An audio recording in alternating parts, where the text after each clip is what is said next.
Subraino manichin kapang sirango Subraino lobichin kapang tongthogo Chini subrayong kaito Kaplay ni kaplay Chini subrayong kaito Lobzang magtongthe Subraino manichin kapang sirango Subraino lobichin kapang tongthogo Chini subrayong kaito Kaplay ni kaplay Chini subrayong kaito Lobzang magtongthe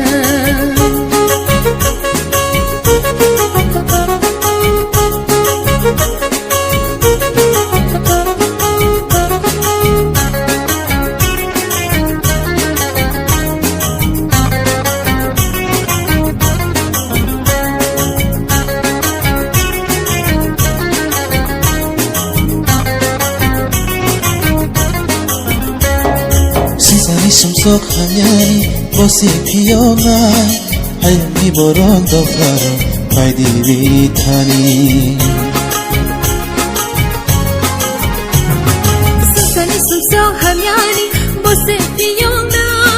Hayami borong dofaro Pai diri thani Takuro Hai bagi jishuo Takuro Hai bagi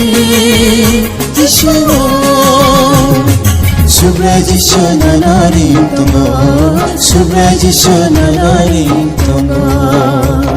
Subraino manichin kapang sirango Subraino lobichin kapang tongthogo Chini subrayong kaito Kaplay ni kaplay Chini subrayong kaito Lobzang magtongthe Subraino manichin kapang sirango Subraino lobichin kapang tongthogo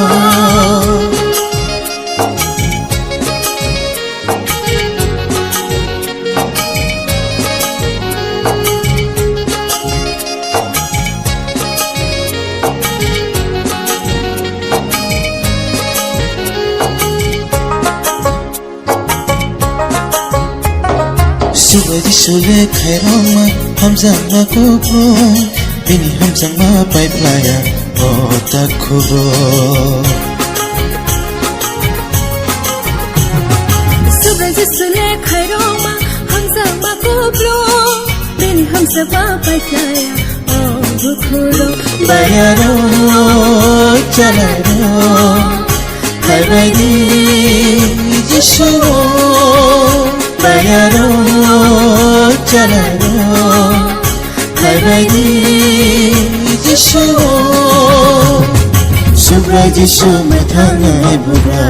Subraji sumethangai bugra Subraino manichin kapang sirango Subraino lobichin kapang tongthogo Chini subrayong kaito Kaplay ni kaplay Chini subrayong kaito Lobzang magtongthe Subraino manichin kapang sirango Subraino lobichin kapang tongthogo Chini subrayong kaito Kaplay ni kaplay Chini subrayong kaito Lobzang magtongthe Chini subrayong kaito Lobzang magtongthe Chini subrayong kaito Lobzang magtongthe